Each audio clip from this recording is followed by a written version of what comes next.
Welcome back to the Pro Football Hall of Fame for another installment of the Pro Football Hall of Fame's Before the Snap series. Today, featuring some awesome employees from our friends up north, the Green Bay Packers.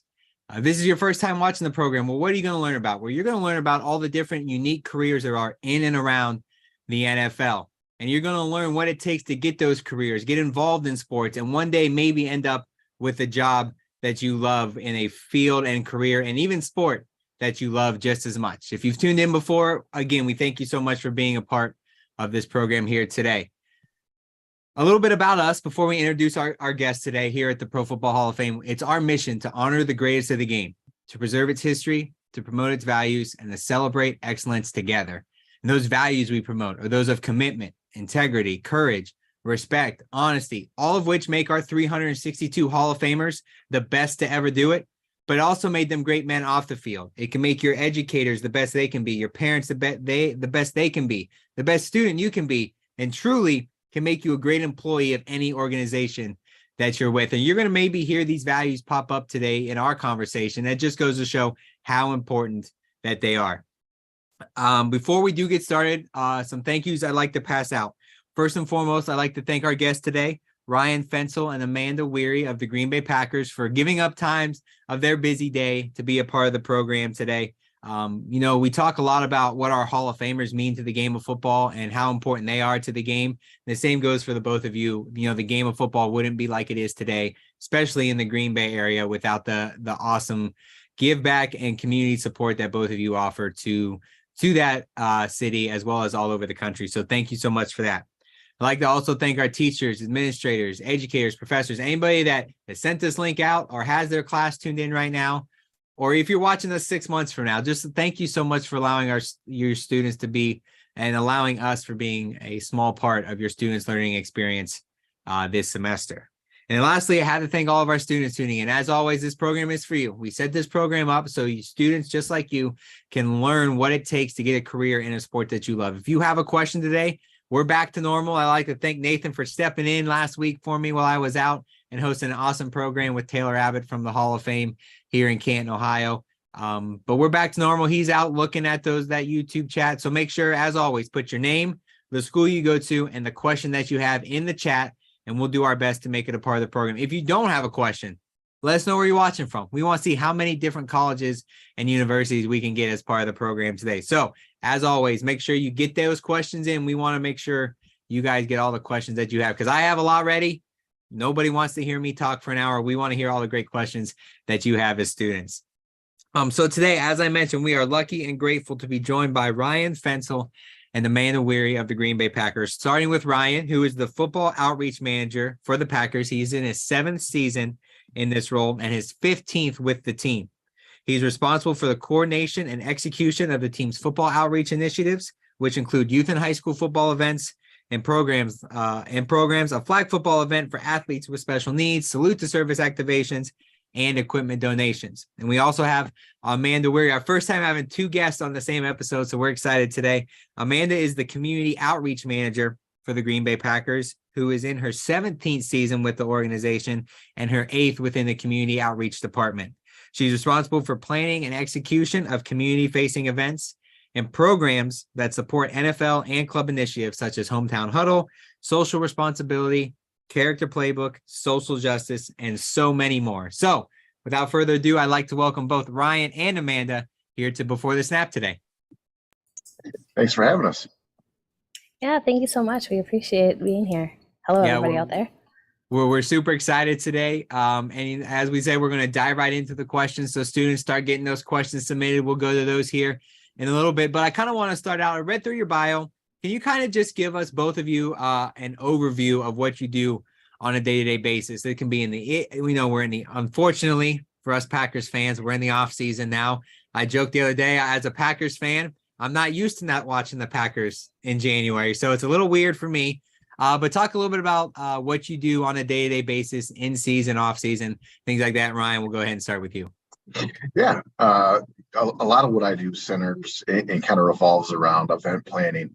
So even though we are in our off season right now, we'd love to be playing here at Lambeau Field this coming weekend. It's going to be a very cold weekend up here. but it's always planning for that next upcoming event. And like you said earlier, my job, my primary area deals a lot with high school football, youth football, and other football outreach competitions or events that we do. So it's kind of just looking ahead and planning for what that next event is and communicating with all the different parties that are involved with it, that need to know, the logistics, the timing, the behind the scenes things, as well as then getting communication out to our attendees who's going to be there. So that's kind of a lot of what my day-to-day looks like.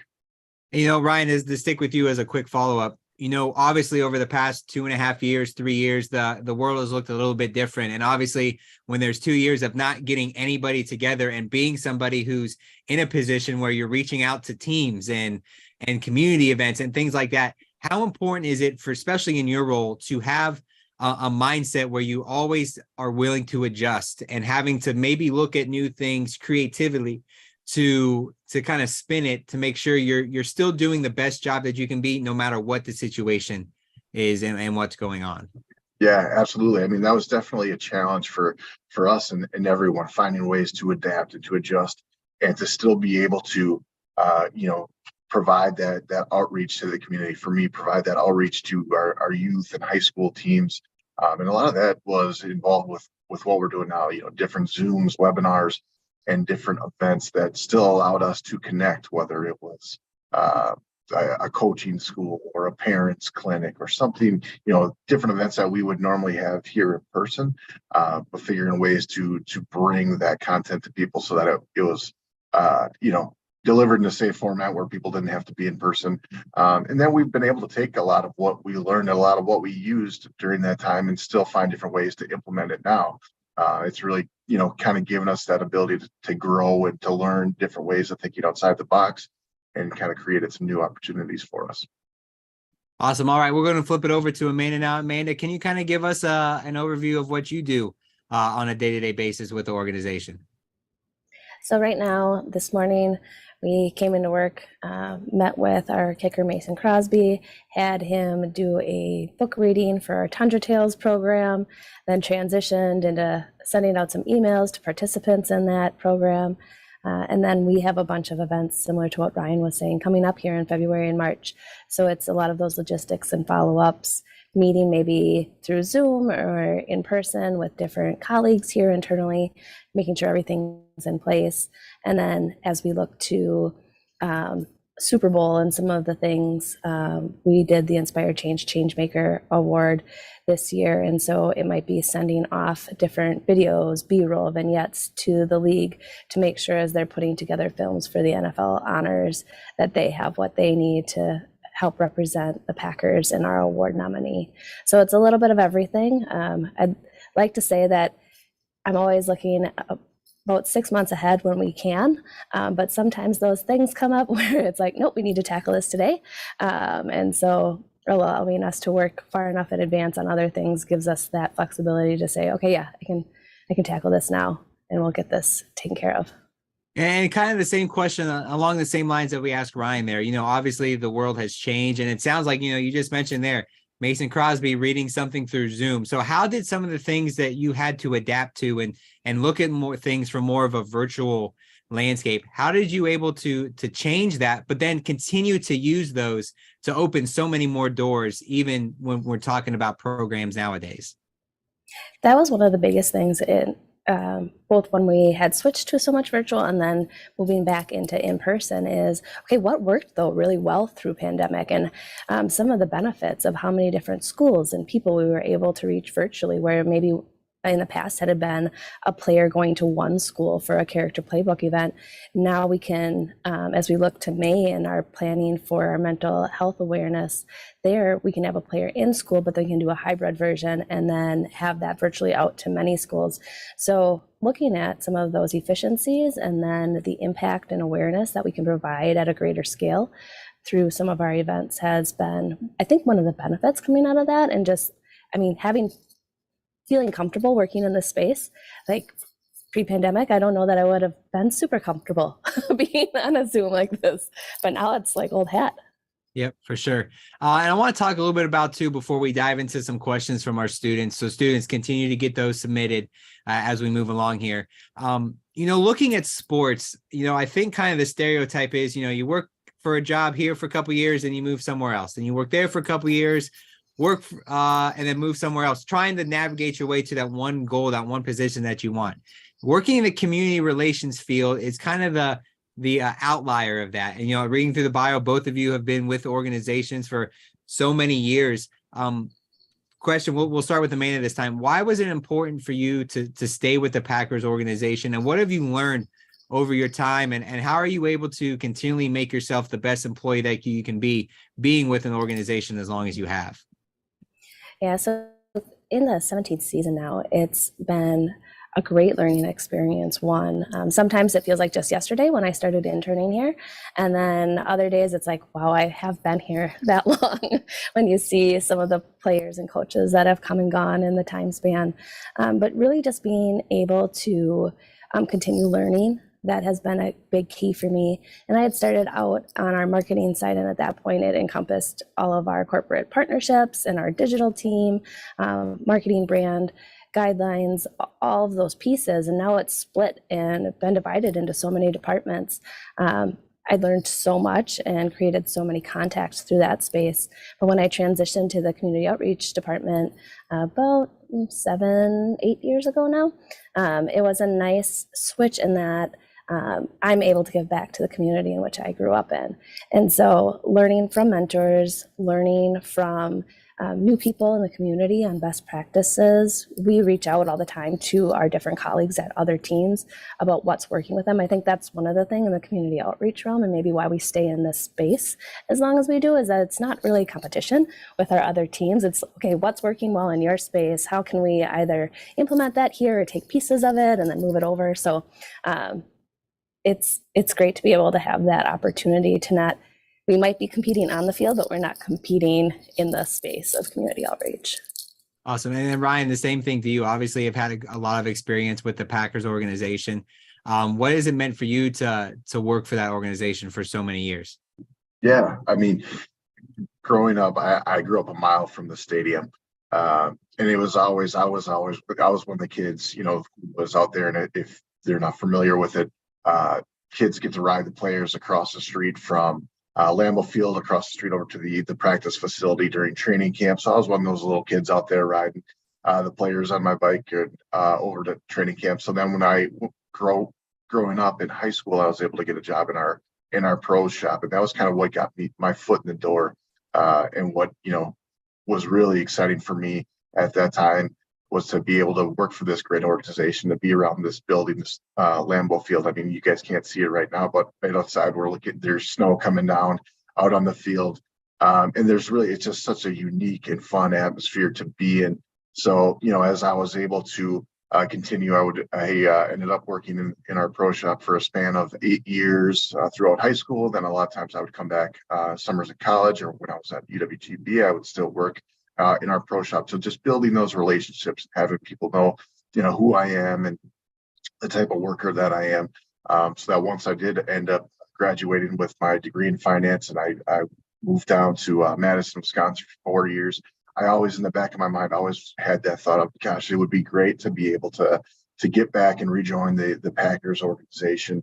And this role that I'm in now is really, it fits me so well, because some of my fondest memories growing up was playing youth football, playing high school football, and having those team sports. And that's a lot of what my job centers around now, is those life lessons that can be learned through football, and me being able to provide kids and coaches with these unique experiences from the professional football organizations is really what's been so rewarding for me.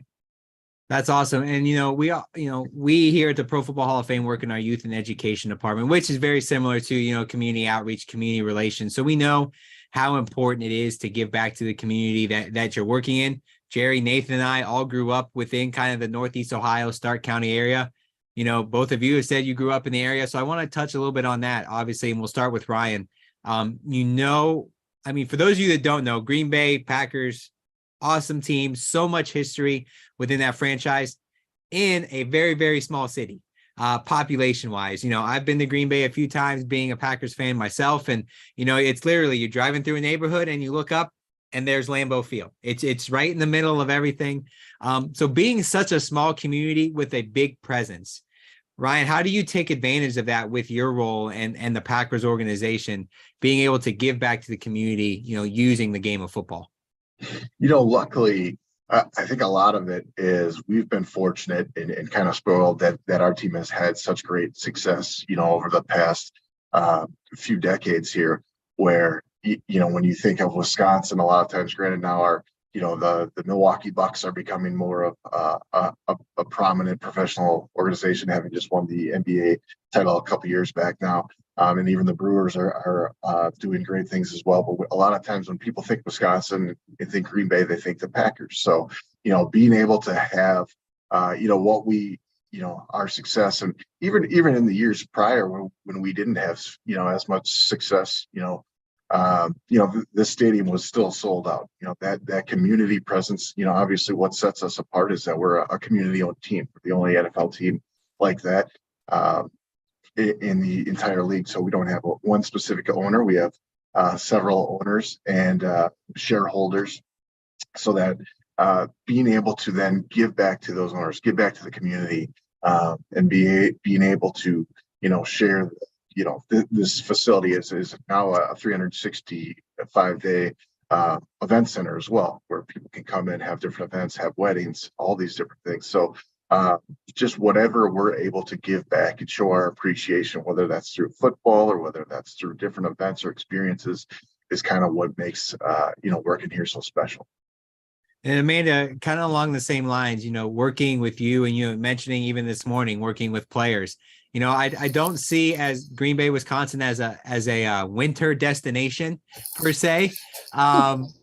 So how do you utilize the support the community has for the team, the organization itself, and those players who obviously love giving back to those in that community? How do you utilize players like that in the off season when, I assume some of them kind of stick around in the Green Bay area, but when a lot of them, go back home, warmer climates, where I'm assuming they're going. So it's definitely a balance in finding the passions. And our player alumni specialist, Tony Fisher, who is a former Packers running back, does a great job in helping and connecting with those players and alumni, along with our director, Kathy Jorak, and making sure that whether it's virtual or in person, we can still have those connections to our community, because even though it is winter here, we are still getting outside and getting outdoors, and the community isn't getting involved. So it might be taking programs like the reading program that we're doing here, kicking off next Monday, and doing something outside of season to help span those winter months. We also do a Project Play 60 event in March, where we invite kids and families to come here and get active in the winter months. So it's not just necessarily player or alumni related, but getting fans to Lambeau Field to experience that in a free setting. Awesome. Well, I've seen some questions pouring in from our students off to my right here. So we're going to send it out to Nathan Martin, the Youth and Education Coordinator here at the Pro Football Hall of Fame, for some of our student questions. He's got those all ready to go and ready to ask. So Nathan, whenever you're ready, go ahead and take it away. Yes, thank you, Jake, for sending it out here. And I got to give the students a lot of credit. This might be the best student interaction and engagement I've ever seen on Before the Snap. So credit to Amanda and Ryan. You guys brought out the students today. First question, we'll start with Ryan. And I'll kind of try to just go back and forth, and you guys can chime in. If, Amanda, you feel like Ryan's answer doesn't suffice, you can chime in and say, hey, Ryan, you forgot this. So this is from Jada. She's a student from Utah Valley University. And real simple, Ryan, favorite part of your job? Great question, Jada. Yeah, definitely what I love about my job is, and kind of talking about it earlier, being able to provide those experiences and get to see the smiles on, whether it's a youth football player's face, or whether it's a coach who's coming here, or bringing somebody in who's never been to Lambeau or next door over in our Titletown area, to be able to share those experiences and let people, be around such a historical area, Obviously this team has such a great history. And then when we're able to provide a lot of my events sometimes take place over in our indoor practice facility, the Don Hudson Center. So when athletes, youth or high school get to actually play on the same fields that the professional athletes play on, you can tell it's a different experience for them and they seem to really enjoy it. So just being able to provide that experience is kind of what I enjoy most in my job. Yeah, the experience, the impact that you're able to have has to, not that this is why you do it, but it makes you feel good inside, and it provides meaning to the work that you're able to do, for sure. So I could see why that would be the favorite part to your job. Let's ask Amanda the same question. Again, Jada wants to know favorite part of your job. It's going to be a little redundant. It's providing those experiences and connecting with the people in our community, the people in our building. I get the fortunate opportunity to help plan our community give back days. So when our employees and staff get out into the community for those days of volunteerism, just being able to provide that opportunity and awareness on all fronts. We've done playground builds with players before, alumni, and just being in the space and knowing that we're leaving a mark is why I enjoy doing what I do. Something I love, because we've talked to several different people on Before the Snap, and, our students can go find those episodes on YouTube. We've got them all archived there. And we've talked to several people that work in the youth football, the community relations space. And in a lot of ways, Jake and I, Jerry, we feel like that's kind of where we live in youth and education at the Hall of Fame. Everybody in this profession, it's the impact that they're able to have, the memories they're able to create for people. And I love that that's the same for really both of you, and why you love what you do. We'll stick with Amanda. I love this question we have from Ashley, a student from the University of West Georgia. And Ashley wants to know, Amanda, what type of advice or skills would you say students need to have when they're trying to network? And then she took it a step further and she said, are there specific questions or things that she should be telling these professionals when she's trying to build that network? So networking is always an interesting thing, because I think depending on who you're talking to or what might be taking place, it looks a little bit different. Showing up as your authentic self, if there's an opportunity to show your hard work and your values, those always ring true to me. But finding that connection, it doesn't in that moment have to be like, this is my resume, here's everything about me. But finding that connection so that it's memorable, and then don't burn bridges. You have no idea how many people that I've come across, especially being from the area, that I've worked with in the past. And if I had done something or said something, not looked forward in those years as to, okay, this is who I want to be down the road and how I want to show up and what I want to do, then that might have, changed the outcome of where I am, or made working with different groups or nonprofits or companies maybe even more difficult. So find that connection, show up as who you are, your authentic self, and then make sure not to burn bridges as you go through those connections. Yeah, I think all three of those points that you make, being authentic and finding connections, and then once you have the connection, not burning the bridge, those are vital, crucial. It's great advice for our students, and even myself sitting here, you're thinking about networking, and it really never ends. A lot of times I think students are so focused on that while they're in college and they're in undergrad, and it's something that continues throughout your career. Ryan, anything to add there, from a networking standpoint, advice you would give the students that are watching today? Yeah, I would, I guess, kind of echo the same thing that Amanda had said about being yourself, being genuine. I mean, with one thing that you'll learn is from someone who's in a role where you've interviewed different people. Interviewing is completely different from when you actually get into that job and you're actually working in a team, because somebody can be a great interviewer, but I think what's going to help in the long run is if you're being yourself, and people can see who you really are, get to know your personality a little bit more than if you're just kind of putting on a show for an interview or trying to talk yourself up. It's great to get your foot in the door, but to have that long-term success and want to know what kind of a fit you're going to be within that team, you just really need to be genuine and kind of, show yourself, show your personality, show your sense of humor. So that kind of, gives people that feel of, okay, I know, Amanda, and she's got a great personality. She's, very genuine and smiling. I don't feel like it was an act that she was putting on just because she wants a job or she just wants something from me. It's more of who she is as a person. For sure. And that kind of goes back to being authentic and being genuine, and seeking that connection. I want to follow up, and we'll stay with Ryan. Trevor, a student here watching, he's curious, okay, we've built the network. I figured out the resume part. I'm in the interview. What's that one skill or characteristic that you guys look for, Ryan, when you're hiring someone and it's that entry level, that first job, or maybe an internship position? What's something that, Trevor or these other students could do to kind of help themselves stand out?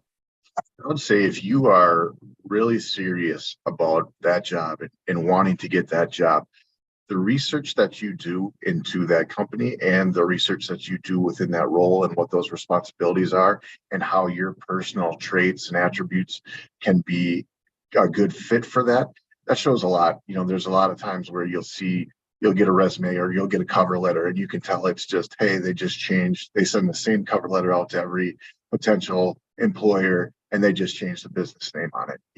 I think it means a lot more when you can tell that person, that potential job candidate, has put in the effort and is doing the research on the company, and it means something to them rather than, hey, I just want to get my foot in the door. I just want to get started with a job. Who knows how long I'll stay here, but I'm fresh out of college and I need to start paying loans. You know what I mean? I think it's more to do your research, tailor your cover letters and in those interviews, make sure okay, here's what this role is all about. And if you don't know, then you got to ask the questions about it. Yeah, I would say with that too, I think what you're saying and kind of how I hear that is let your passion show through, that you really care about this position. And it's not just gonna hopefully be, a 9-to-5 trying to pay the bills thing. It's something you really care about. Because working in sports is competitive, and there's a lot of people that want to work in sports because it just looks glamorous and fun, and the access that you maybe get to, let's call it what they are, celebrities and the athletes. And I think that's why people are drawn to it. But if you're passionate about the work and the impact that you get to have, that should be able to show through, not just in the cover letter and the resume, but in how you interview. Amanda, would you add anything there with kind of just a characteristic, a skill set that the students could show through now that they're interviewing and they've got that job? What's going to make them stand out? For me, communication is huge.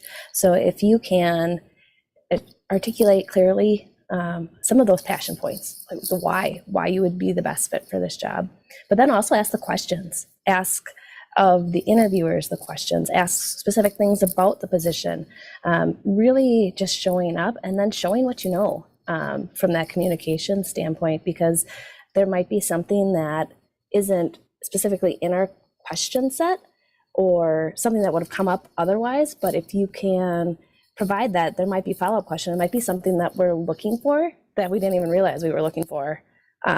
But an expertise that you have. So the communication side of it is important, not just from a answer perspective, but a question perspective as well. Yeah.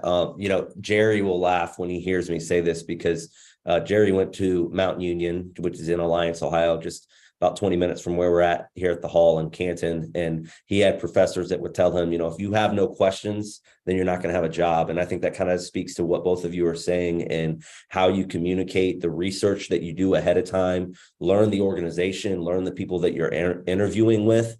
And that can really help you stand out in those settings that you have as students. Well, that's what I have for student questions now. I know you guys have been doing a great job. I'm going to sift through some more of those questions and we'll come back here at least one more time, but continue to submit your questions, guys. We'll get to as many as we can. But for now, I'm going to throw it back over to Jake. Before we go, Ryan, you got one thing to add? Yeah, sorry. I thought about this as Amanda and I were talking. It's something that, I know when I was in college and interviewing, I always thought that it was an assumed thing and everybody would be doing it, but make sure when you're doing those interviews, whether it's in person or whether it's Zoom, that you look professional, that you're dressed professionally. As I think times are changing quite a bit with the Zooms and seeing different interviews with certain people.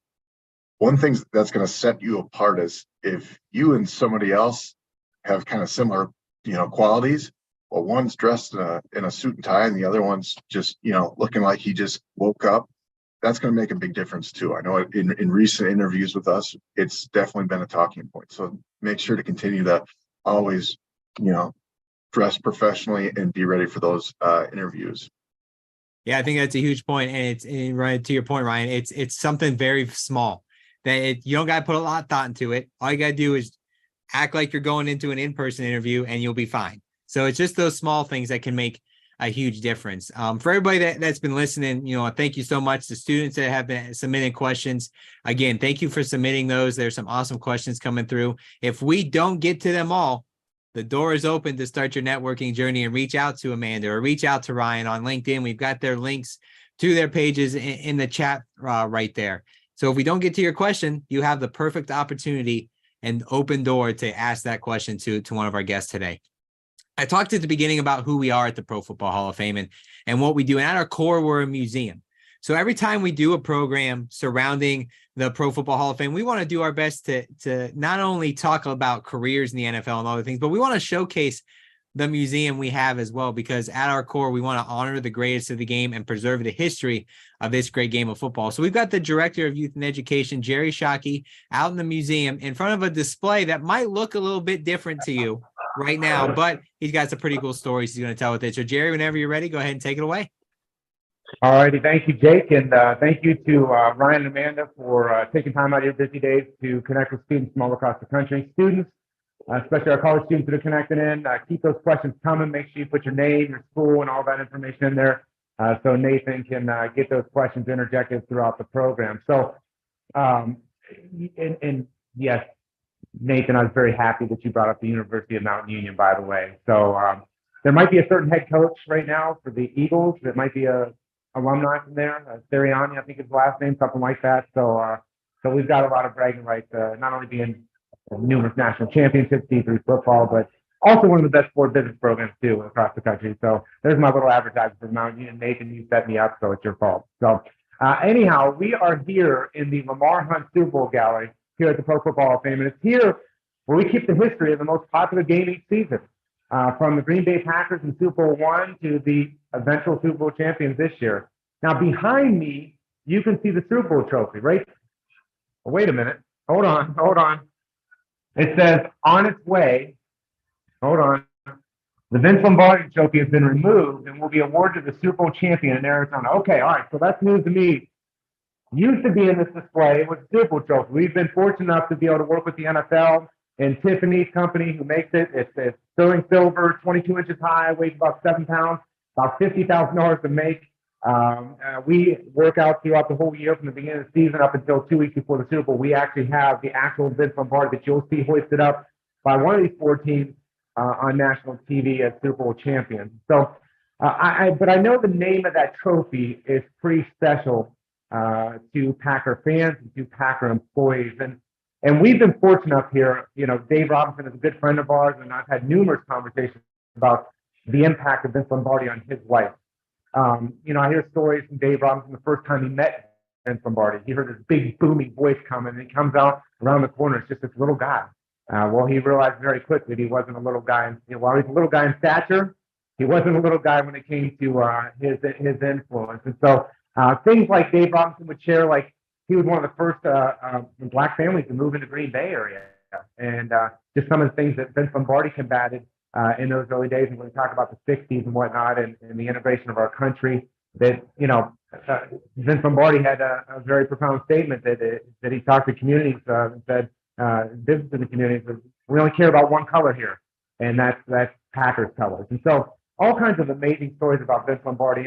And I'd have to assume that his legacy has not only lived on in name, but in culture. Can you guys talk about that a little bit, about Vince Lombardi, the culture in the Packers, and just kind of the legacy that he's left there that you guys continue to walk in?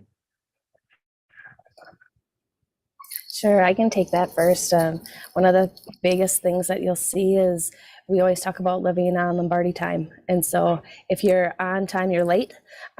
So being there for your people, showing up in your space and making sure that you're respecting that space. In leadership, we talk all the time. We do an Empower event for middle school students, and Vince Lombardi's leadership keys are immense.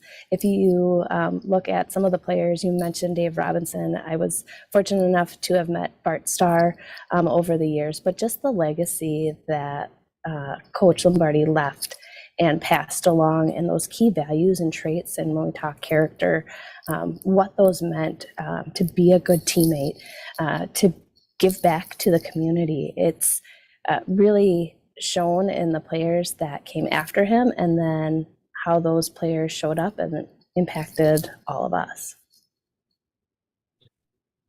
Yeah, just to add to that, I mean, if you walk around this building, there's quotes from Vince Lombardi all over the walls and in the art, and just the legacy and the impact that he had, you know, when he came in here and developed such a successful program. And I know you mentioned it earlier about how, you know, there was only one color, you know, that mattered, and you know, just a new way of thinking at that time. And the success that he was able to have and bring to this area. You know, I don't know that this building and all of its history is here if not for Vince Lombardi.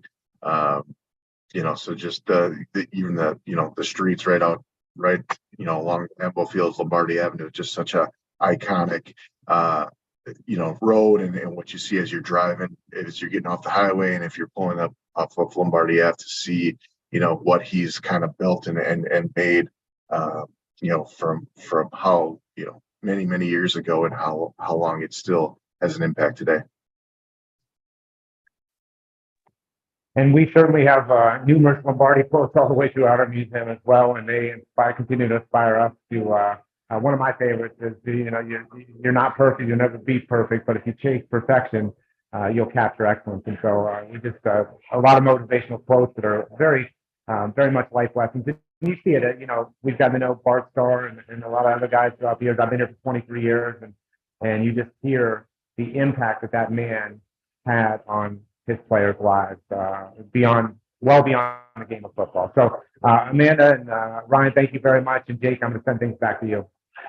Awesome. Thanks, Jerry. Thanks for giving us an inside look there to the Pro Football Hall of Fame. And while we wish we had the Lombardi Trophy there on display, pretty cool story that it is on its way and going to be hoisted up here in a couple weeks in Arizona with the new Super Bowl champion. And as much as I wish it would have been green and gold hoisting that Lombardi Trophy this year, taking it back home where it belongs, we're still excited to see how the NFL season wraps up. The beauty about doing a program with two awesome employees like Ryan and Amanda is you don't have to hear from me that much. We've got a lot of student questions coming in, so we're going to send it back out to Nathan, who's got some more student questions, and we're going to try our best to get as most of those in as possible. So Nathan, whenever you're ready, go ahead and take it away with some more of our awesome student questions.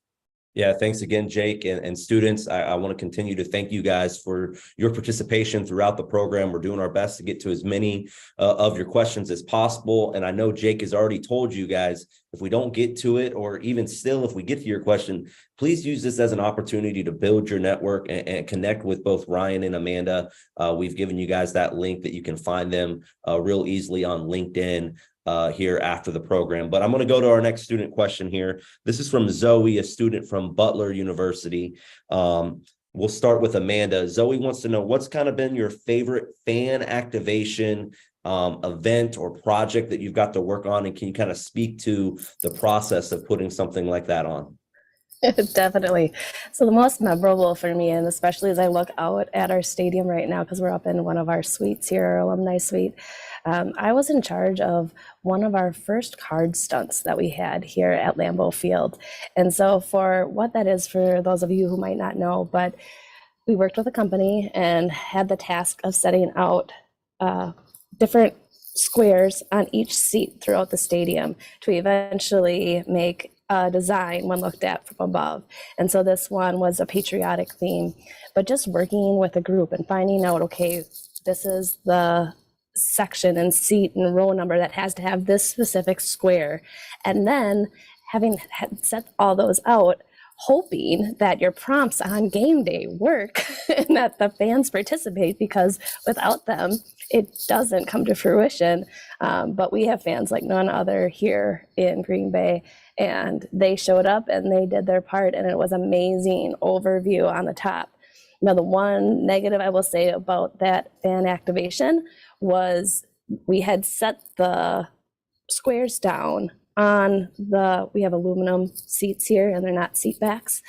So we had to tape them down, and scraping that blue painter's tape off of the aluminum seats in the cold, my fingers were just sore, and it was great that it was a beautiful image that was shown, because then it was worth it. But yes, the negative to that was scraping the blue painter's tape off the seats.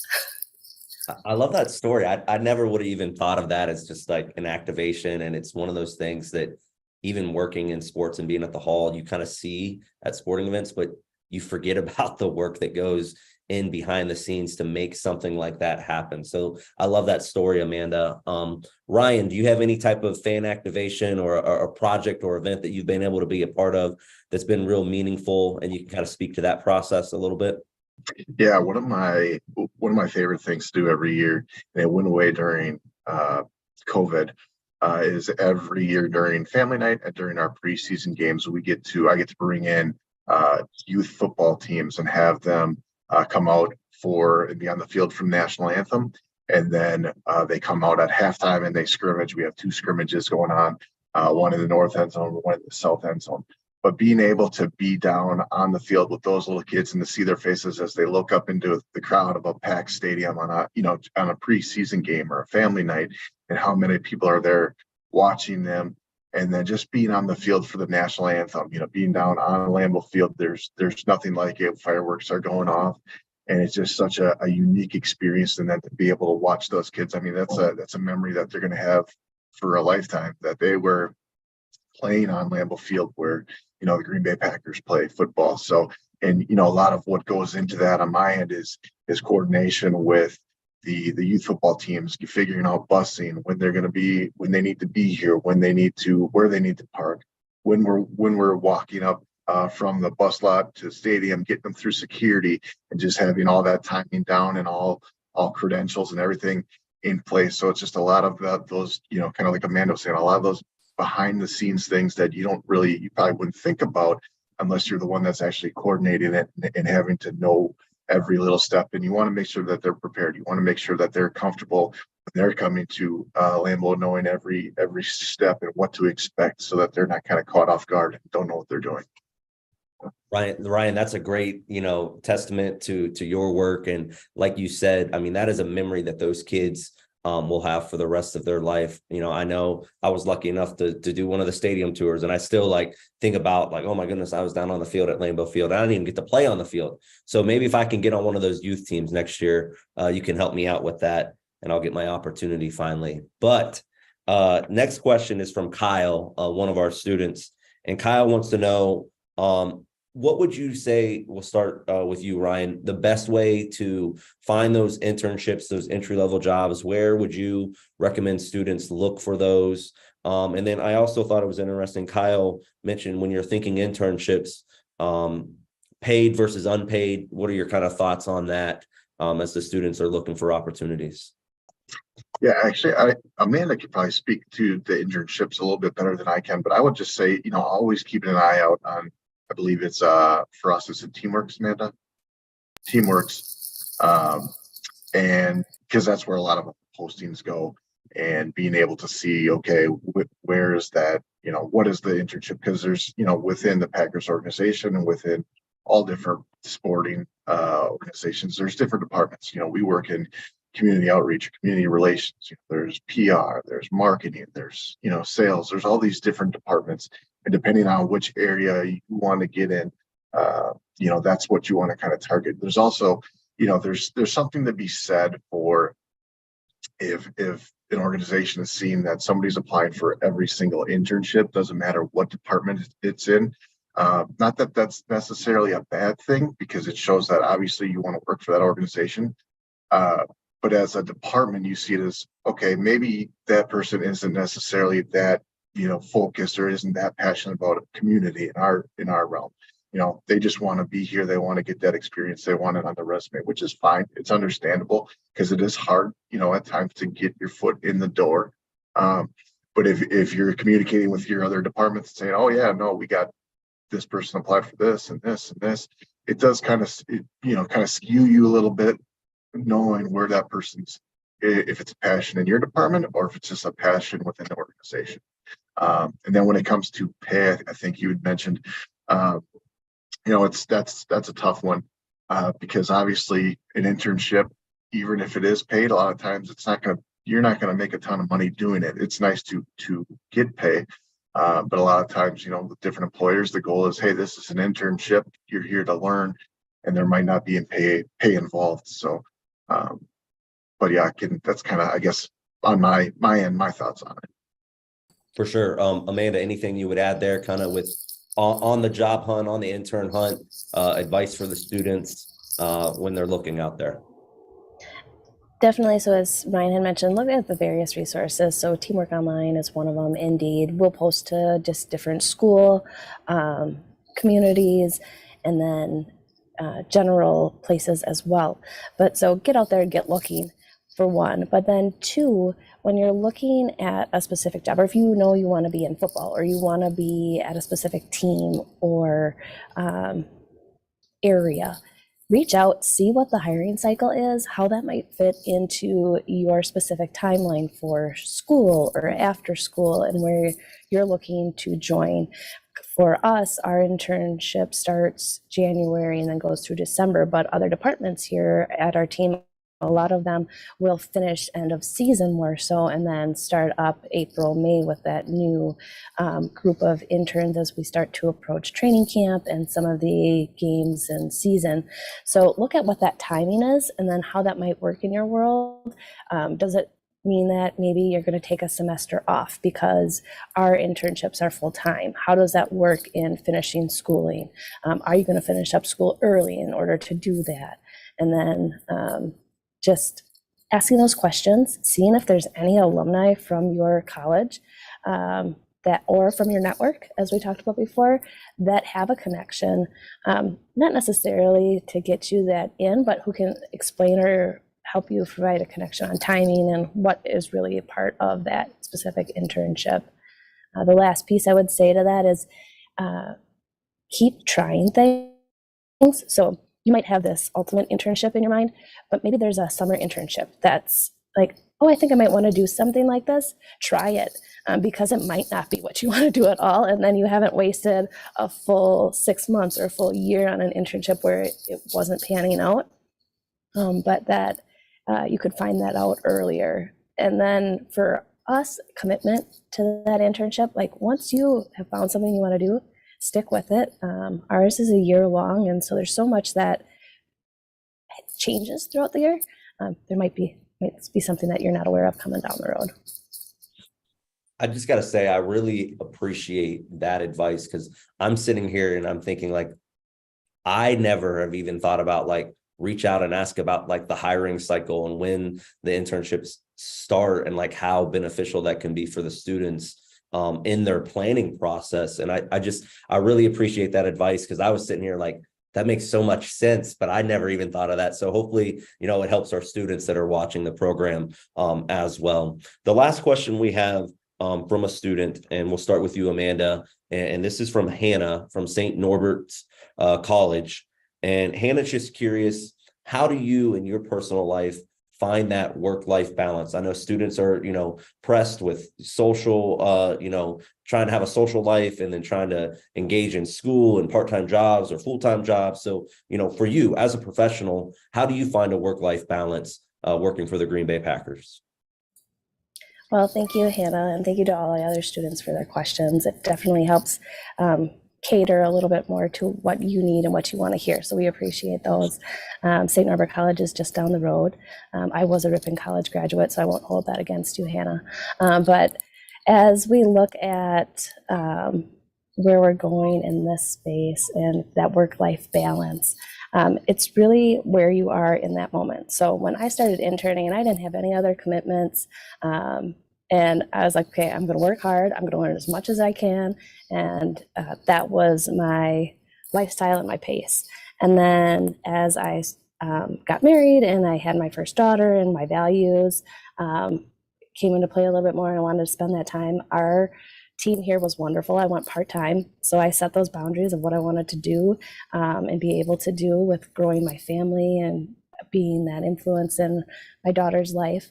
And then now back full time, and my daughter's grown up a little bit more, so that balance is there. But it's really about setting boundaries and letting your people, your group, the people that you work with know this is when I'm here, this is when I'm on. You can contact me the best this way. And when you're out off and on vacation, try to disconnect as much as possible so that you have that space. Because if you're answering phone calls and answering emails when you said you were going to be away, then people are like, no, we can still email and call during that time frame.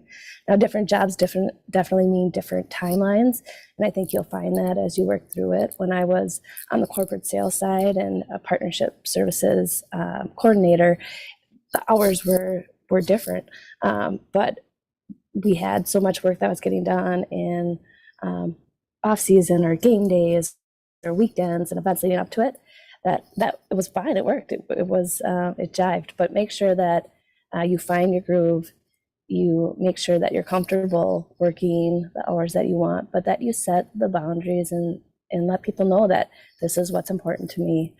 My job's important to me. I'm going to work hard when I'm here, but then I also need to have that time and family time. If we go back to Lombardi, God, family, and the Green Bay Packers in that order. And so there's another influence that he has had. The Lombardi quote to end it, that was very good there. I think just letting our students know the importance of first create your priorities, set your priorities, and then create boundaries to protect those priorities, I think is important for having that work-life balance. Ryan, anything you want to add kind of there with the work-life balance question that we had from Hannah?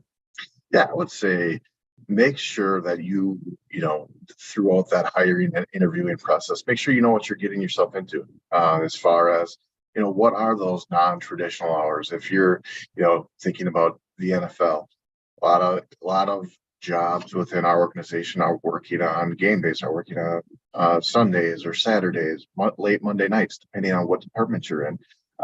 So make sure you ask those questions. Okay, what is a typical normal week of work? And what are those extra, situations where we're going to be working on the weekend or we're going to be working late nights, so that once you're in that job and you're getting into the season, that you're not kind of blindsided and thinking, oh man, I didn't really think I would be working this many game days. I wouldn't be working this many events. I mean, obviously, depending on what sport you're in, if it's baseball, there's a ton of games, so it's make sure that you ask those questions and have a firm understanding of what hours you're going to be working, whether it's traditional, 8 o'clock till 5 o'clock, or if there's those one-off circumstances where you could be working weekends. So that way you're not, just like I said, caught off guard with it. And then, like Amanda said, being able to disconnect, finding time, depending on your job. Some people are on, whether you're in public relations or, working with people where you do kind of have to be on 24/7, but just knowing that that's what you're getting yourself into is, I think, what will set you up the best to not, be unhappy with the amount of work you're doing or when you're on and when you're off. Ryan, thank you for that. And I think all of it that you guys had there, both of you, it is just great insight and advice for our students as they think about trying to find that balance in their own life. I want to thank both of you guys, Ryan and Amanda, for being a part of the program today on behalf of the students. I'm thankful for it. The students are thankful for it. But I'm going to send it back to Jake. He's got one or two things to kind of wrap things up for this edition of the Before the Snap program. Awesome. Thanks, Nathan. Yes, got about 5 minutes here left. So what we're going to do is we're going to do our rapid fire questions first, and then we're going to end with one question. So for the rapid fire segment, what we'll do is I got one question, one quick answer there. It's a little more fun to do. We're going to have both your answers at once. So we'll do Amanda first, then we'll get Ryan's, and then we'll move on to our next question. Does that sound good? Great. All right. First question, LinkedIn, a great way to network or just another social media app? A good way to network. All right, Ryan. Good way to network. I don't use it as much as I should, but it's definitely a good resource and good way to network. All right. Second question, GPA on a resume, leave it on or keep it off? Leave it on it, especially if you have other activities. It helps show that balance, that work-life balance and ability to harness it all. I'd say leave it on unless it's very, very low and you're not real proud of it, then you might want to leave it off. Smart. Very, very smart. All right. Social media accounts, public or private? Private. I'd say private. All right. Number 4, jeans at work, all day, every day, never, or only on casual Fridays? For me, it's casual Fridays. I like dressing up, but I also like it that once a week on casual Fridays. Yeah, same here. I would wear them every day if that was an option for us, but yeah, Fridays, casual Fridays. All right. Real important one, especially with the Super Bowl coming up. Coin toss, heads or tails? Heads. Heads. That's my answer too. And now everybody tells me I'm wrong. All right. Number 6, you score a touchdown. And Packers got this one just built in. Go-to touchdown celebration. Mine is you act like you've been there before and you just hand the football over to the ref. All right. Yeah, I know you're going with a Lambeau leap, but if I'm struggling to get up, what I would do is go with the Billy White Shoes Johnson chicken dance. If you haven't seen it, be sure to look it up. It's an excellent celebration. And I love that one. And normally we end after there, but I do have a Green Bay specific one I'd like to ask both of you. Best spot for cheese curds? No pressure. I'm gonna say Kroll's West, right across the street. That's Amanda, a pretty same good for you? one. I'll go. Actually, we have 1919 Kitchen and Tap just right here at Lambeau Field. They make some pretty good ones. All right. As a Packers fan that's always been to Green Bay, have been to Kroll's and tried the burger and cheese curds there. I had to make sure I wasn't missing out. So next time I make the trip up, I can get the best one. So that was awesome. Thank you for that. And our last question today, and it's just a way that we can kind of leave everybody with one nugget of information, one piece of advice to walk away with today. Kind of that one thing, if they remember anything, this is what we want them to remember. So we'll start with Amanda. What's that one piece of advice you want people to remember from today? From today is to try out your paths early, try multiple paths, figure out that passion, make the connection with people. Whether you think it might be something that comes to fruition down the road or not, you never know that LinkedIn invite that you take or that email or phone call that you make where it's just I'd love to learn more about what you do. Love to learn more about what you're interested in, where that might lead. So take those opportunities and try them early so that you can find out your eventual path and your passion and be living that. I would say, build that network. A lot of times you'll hear that saying, it's not what you know, it's who you know. I look at my personal educational background, my degree is in finance, and I worked in finance for 4 years and just never had that. I enjoyed what I was doing. I worked for a great organization, but I always had that part of me that just wanted to make a switch and do a different career, something that I could really grow with and enjoy a lot more. So it's never too late. Even if you do have a major in one area, that doesn't mean that is going to be your set area the rest of your career, your life. It is possible to make changes. I'm a good example of somebody who's switched career paths and very happy that I did. Awesome. Well, with that, we're going to wrap up this installment of the Pro Football Hall of Fame's Before the Snap series today, featuring two great employees from the Green Bay Packers, Ryan Fencl and Amanda Wery, Ryan, and Amanda, again, thank you so much for being a part of the program today, giving time out of your busy schedule to speak to us at the Hall of Fame, as well as all the students who tuned in today. And like I said, if your question didn't get asked, and I know there's some out there, I expect that you might be getting some private messages on LinkedIn to answer some of those questions that we didn't get to. And before we leave today, as always, make sure you follow, like, subscribe, whatever it is, to everything we have here at the Pro Football Hall of Fame, all of our social media accounts. We've got an awesome podcast called The Mission, hosted by our great coworker, Before the Snap guest himself, Jameer Howerton, talking about all things NFL with some Hall of Famers. And we got a pretty big announcement coming up here in the Hall of Fame in just under 2 weeks when we announce our new class. So there's going to be a lot of cool content coming out here at the Pro Football Hall of Fame as well. Tune into everything the Packers are doing up there in Green Bay, all the great things that the organization is doing in the community. Next week, February 3rd, which I think is next week. I think that's right. February 3rd, we've got Haley Shaftsma of the Tennessee Titans. She is the manager of special events. She's going to be our next guest. So if you like putting on events, you like being organized, you like running things, this is going to be a great program to look out for. So again, from myself, from Nathan, Jerry, all of us here at the Pro Football Hall of Fame, first and foremost, Ryan and Amanda, thank you so much for being a part of the program today. Thank you for having us. Thank you. And for everybody who tuned in, thank you so much for watching. We hope to see you here next time with us on the Pro Football Hall of Fame's Before